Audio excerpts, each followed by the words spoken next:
waktu engkau mendengar pesan ini, stop buang waktumu untuk sesuatu yang tidak berguna. Stop buang fokusmu, stop buang energimu melakukan sesuatu yang tidak penting.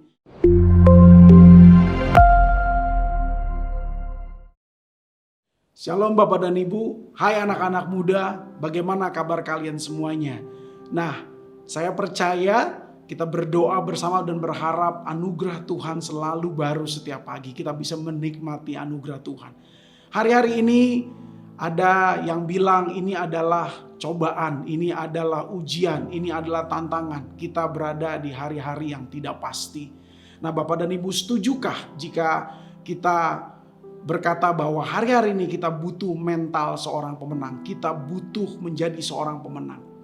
Alkitab berkata di dalam Roma 8 ayat 7, tetapi dalam semuanya itu kita lebih daripada orang-orang yang menang oleh Dia yang telah mengasihi kita. Alkitab katakan kita lebih dari pemenang. Amin. Nah Bapak dan Ibu, judul sharing yang akan saya berikan adalah menang di dalam dan menang di luar. Nah, pertanyaannya adalah bagaimana kita bisa menjadi seorang pemenang, bahkan lebih daripada pemenang. Tuhan Yesus memberikan pesan di dalam Matius 22 ayat 37. Ini adalah hukum yang terutama. Jawab Yesus kepadanya, kasihilah Tuhan Allahmu dengan segenap hatimu, dan dengan segenap jiwamu, dan dengan segenap akal budimu. Itulah hukum yang terutama dan yang pertama. Dan hukum yang kedua yang sama dengan itu ialah kasihilah sesamamu manusia seperti dirimu sendiri. Nah Bapak dan Ibu, kata kasihilah itu adalah sebuah perintah. Kata kasihilah bukanlah pilihan, boleh atau tidak. Ini adalah sebuah perintah. Dan jika ini perintah artinya kita perlu lakukan. Mengasihi Tuhan itu juga artinya kita memberi. Kasihilah Tuhan itu artinya kita memberi dan bukan menerima. Nah, waktu kita mengasihi Tuhan, kita memberikan fokus kita memberikan energi kita melakukan dengan sengaja untuk memberikan kasih kita kepada Tuhan. Bapak dan Ibu, kita tidak bisa mengasihi Tuhan sebelum Tuhan mengasihi kita terlebih dahulu. Oleh karena itu Dia mati di kayu salib, menebus dosa kita dan memberikan kasih yang sempurna kepada kita. Nah, mengapa Tuhan memberikan perintah kepada kita untuk mengasihi Dia?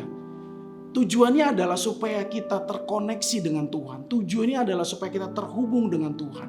Ada dua hal yang akan kita alami waktu kita terhubung dengan Tuhan, waktu kita terkoneksi dengan Tuhan. Yang pertama, kita mempunyai akar iman yang kuat. Akar itu membuat kita semakin kuat. Akar itu mencengkram keperkasaan Tuhan. Akar iman kita itu menyedot kasih Tuhan. Akar iman kita itu mendapatkan makanan dari tempat yang maha tinggi. Akar menentukan tegaknya sebuah pohon. Bapak dan Ibu, waktu ada angin yang kencang terjadi, pohon itu mengalami angin tersebut. Pohon itu merasakan angin tersebut, tetapi pohon itu tetap tegak berdiri. Waktu badai terjadi, mungkin pohon itu digoncang-goncang kanan dan kiri, tetapi dia tetap berdiri tegak. Kenapa? Karena akarnya tertanam dalam, mencengkram tanah sehingga dia mampu berdiri dengan tegak. Krisis boleh datang, masalah boleh datang, tantangan boleh datang. Tetapi jika kita terhubung dengan Tuhan, akar iman kita akan tetap menentukan tegaknya hidup kita. Kita akan mampu menghadapi hidup tersebut.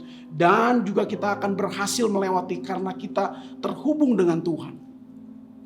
Yang kedua Bapak dan Ibu, berbuah lebat. Waktu kita mengasihi Tuhan, yang akan terjadi yang kedua adalah kita mengalami buah-buah yang lebat dalam kehidupan kita.